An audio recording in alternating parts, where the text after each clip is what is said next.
Hai teman-teman, pada kali ini kita akan membahas pendekatan utama untuk mengolah informasi data asesi berdasarkan skema driven theory dan behavior driven theory. Dalam hal ini, proses kognitif berperan penting untuk mengamati, merekam, mengklasifikasikan, dan mengukur perilaku partisipan. Tetapi, kita sebagai manusia tentu memiliki keterbatasan dan bisa saja rentan terhadap kesalahan penilaian. Terdapat dua pendekatan utama tentang bagaimana asesor memproses data berdasarkan pengamatan yang telah dilakukan. Pertama, skema driven theory menunjukkan bahwa kita memiliki kapasitas terbatas untuk memperhatikan beragam stimulus yang terjadi di lingkungan. Kita juga memiliki skema, yaitu gambaran mental, model, atau keyakinan tentang topik yang kita amati. Menurut teori ini, proses mengamati dan mengklasifikasikan perilaku dapat dipengaruhi oleh skema. Pengamatan penilai mungkin dapat menjadi bias karena skema klasifikasi yang salah.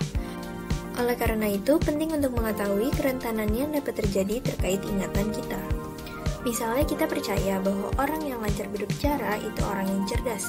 Nah, sebenarnya itu hanyalah asumsi yang kita buat tentang sifat mana yang akan sejalan dengan perilaku yang ditunjukkan. Dalam skema driven theory juga terdapat prosedur heuristik, yaitu semacam jalan pintas pikiran yang dapat menyebabkan kesalahan dalam proses pengambilan keputusan. Nah, biasanya hal ini umum terjadi ketika kita berada dalam situasi penuh tekanan waktu untuk menyelesaikan suatu tugas. Dalam konteks assessment center, hal ini dapat terjadi di mana penilai dipaksa untuk membuat penilaian di bawah tekanan waktu, sehingga beberapa heuristik kognitif tidak sengaja digunakan. Terdapat beberapa macam heuristik. Pertama, anchoring and adjustment heuristic. Kedua, representativeness heuristic. Dan ketiga, availability heuristic. Anchoring and adjustment heuristic sering digunakan ketika individu menilai orang lain, misalnya sebagai titik referensi cepat untuk dapat melakukan evaluasi. Representativeness heuristic digunakan ketika kita harus mengkategorikan sesuatu berdasarkan satu pengamatan dan kemudian membuat penilaian berdasarkan ciri-ciri kategori yang kita asumsikan. Sekarang mari kita jawab soal ini bersama-sama.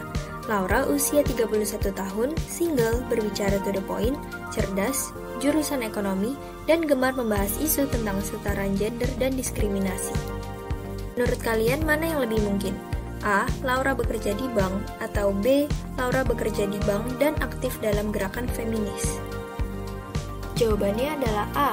Bagi kalian yang menjawab opsi B, maka kemungkinan besar kalian dipengaruhi oleh representativeness heuristic bias. Selanjutnya, availability heuristic, yaitu ketika individu menggunakan informasi berdasarkan apa yang tersedia langsung di memori untuk membuat penilaian.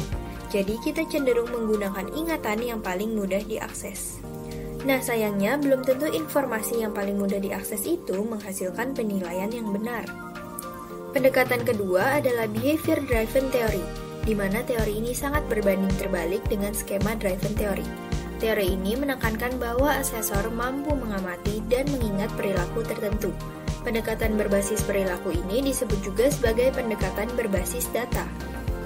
Teori ini mengatakan bahwa kita mampu memperhatikan perilaku rinci orang lain, menyimpan ingatan peristiwa tertentu, dan membentuk penilaian objektif berdasarkan apa yang sebenarnya terjadi. Untuk lebih memudahkan, mari kita lihat perbandingan berikut ini. Skema driven disebut juga top-down approach, dan behavior driven disebut juga bottom-down approach. Evaluasi yang didapat dari skema adalah berdasarkan kepercayaan dan stereotipe tentang seseorang, sedangkan behavior dari perilaku yang ditampilkan. Memory storage skema berasal dari impresi general, sedangkan behavior dari aksi yang spesifik. Penilaian skema bersifat subjektif, berbeda dengan behavior yang bersifat objektif. Setelah pemaparan tadi, mungkin kalian jadi bertanya-tanya, lalu pendekatan mana yang paling akurat untuk digunakan dalam konteks assessment center? Nah, tidak ada jawaban yang pasti karena pendekatan yang lebih baik adalah dengan mencoba memahami beberapa kondisi berikut ini. Pertama, kapan proses skema atau behavior driven ini dapat terjadi? Kedua, kondisi apa yang mendorong evaluasi berbasis skema driven atau behavior driven theory? Dan terakhir, apa yang dapat dipelajari dari setiap posisi teoritis untuk mendorong penilaian agar lebih baik? Sekian penjelasan kali ini, terima kasih sudah menonton.